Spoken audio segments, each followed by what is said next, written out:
Okay, mga boss, mula naman sa party-party, ngayon naman tayo ay mag-artsy-artsy. Kasama natin si Carla.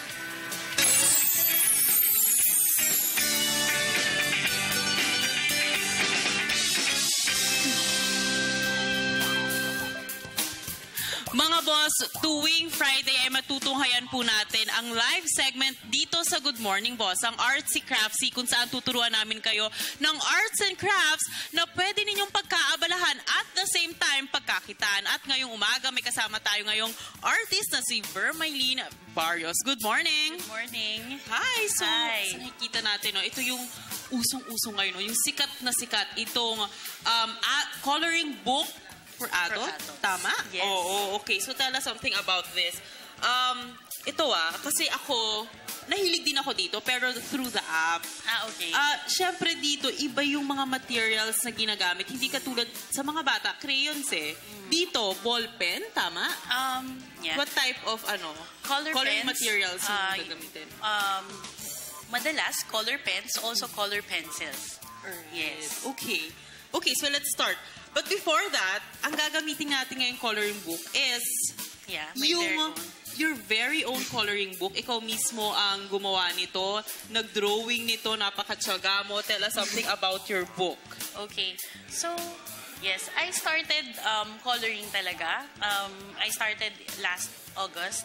And then, after a month of coloring, I thought of also drawing my own line art so that I have a complete art. So this is my own book, Kulay Pinoy, all about the Filipino culture and tourist destinations. Wow, that's so nice. O diba, talagang dedicated ka sa iyong coloring hobby. Okay, so ano-ano yung mga makikita natin dito? Sinabi mo nga mga tourist destinations. Like here, we have the Banawe Rice Terraces. Yes, we have that. And also other tourist spots. And also festivals. Yeah, like mga festivals. Alright. At ngayon, ang ating pupulayan, itong iyong pinrowing na. Waling-waling page. Yes. Page. Ang galing. Ang galing pati yung flowers na ginagamit mo is yung dito makikita sa ating bansa. Okay, let's start. Okay, so let's start. I usually use color pens. The unique way of coloring siguro na masasabi kong akin is I use color pens as base and then I shade on top using pencils. Yes. So, for example, kasi maganda sa coloring is you create depth. Pag markers lang kasi medyo flat lang yung image. But then when you shade on top of the markers, you can actually create a 3D effect. Alright? So let's demonstrate for example, no? So we can actually like color this, ganyan, and ito. Usually you decide on your color scheme first. Yun yung gusto kong itanong. Ito, siguro for this one, I planned out na because of this. For this one, I wanted medyo cool plus warm colors. So, so I'd be using purple, pink, neons, and yellow. So that will be my base. As you may notice also, you can try, yes. As you may notice also, for coloring for adults, the line art are detailed because it's really designed for, for more complicated that's right. Yeah, coloring. So, hindi tayo yung same lang ng coloring book for Pero kids. I can overlap. Yes, you can actually overlap. Kasi ako, iniisip ko dapat detailed eh. Alam mo yun? Yung dapat isa-isa. And yes. But you can actually, Okay, teach me. Yeah, dito. Ayan. So, for this one, siguro, what I teach you is, usually, my style is I do alternate coloring. Parang sumasayaw sa mata yung colors. Parang hindi lang siya flat. But you can also do that. For example, medyo matagal kasi gawin kapag you do alternate coloring. So, ganyan. So, usually, ilang oras ka inaabot? Siguro around coloring. Per night, siguro mga 3 to 4 hours. And ilan? I can only color 1 in 2 days. Kasi I have in 2 days? Yes, I have a day job kasi. So, I can only color when I get home. How about yung pagdodrawing? For drawing, I actually just did it for a month. Tapos, and then I released na my own book. So, hindi pa ako nakabalik to drawing. Parang mas mahirap yung drawing kaysa actually, sa coloring? Actually, it's faster. Really? For me, it's faster. Saan ka natuto mag-drawing? Natuto ko nung bata ako. But artist talaga siya. But actually, I took a different path na. Yan. So, in school. Alam mo talaga. So, ito na, for example, ito na yung ginawa ko na siya sa bahay. So, tatapos ko na siya kasi it will take quite, some time. And then what we do is, we shade on top of it.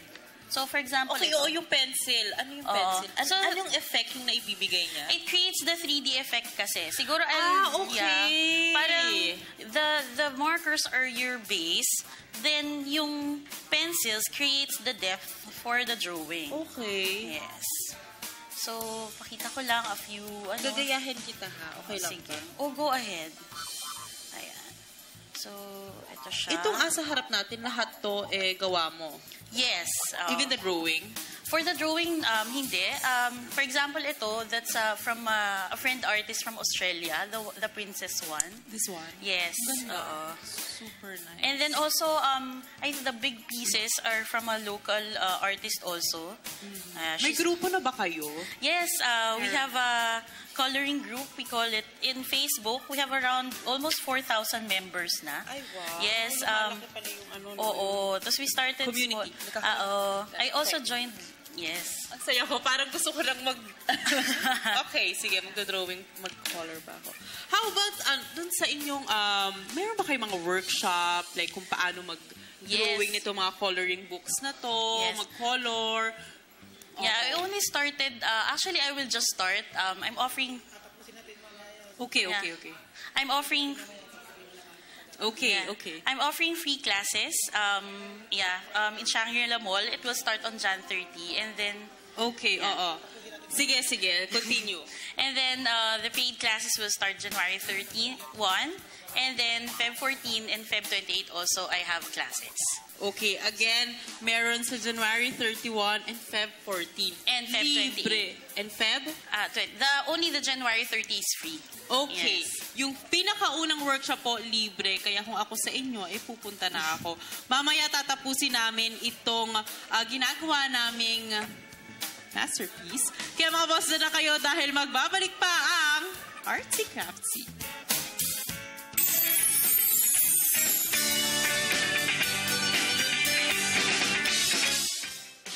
Teka lang, ito na.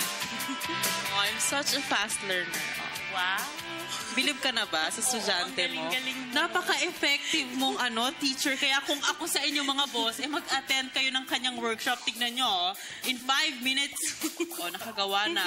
Di ba? Napakagaling ko. So siguro, invite our viewers. Yes, hello everyone. So I'll be in Shangri-La Mall at Crafters Marketplace on January 30, February 14, and February 28. How about your book? Saan namin mabibili? You can actually follow me on Instagram and also on I have a Facebook page. You can message me here so you can order my book. I ship online. Okay, ayan mga boss, kung gusto niyo mabili itong kanyang book, just visit her website, her social media account sa Facebook at sa Instagram at mabibili niyo na itong kanyang libro, Ang Kulay Pinoy. Ayan mga boss, puntahan naman natin ang ating mga kabarkada. But before that, maraming salamat. Thank you so much. Again, ito naman puntahan natin ang ating kabarkada na sila Jules, Dayan at Aljo. Ayun. Thank you. Okay. Ganda, no? Ganda, oo. Okay. At least, magandang ganun sa mga guests natin sa mga susunod. Magdala sila ng malaking trato para ng kanilang ma-follow mga sila. Facebook account at ang kanilang negosyo mismo.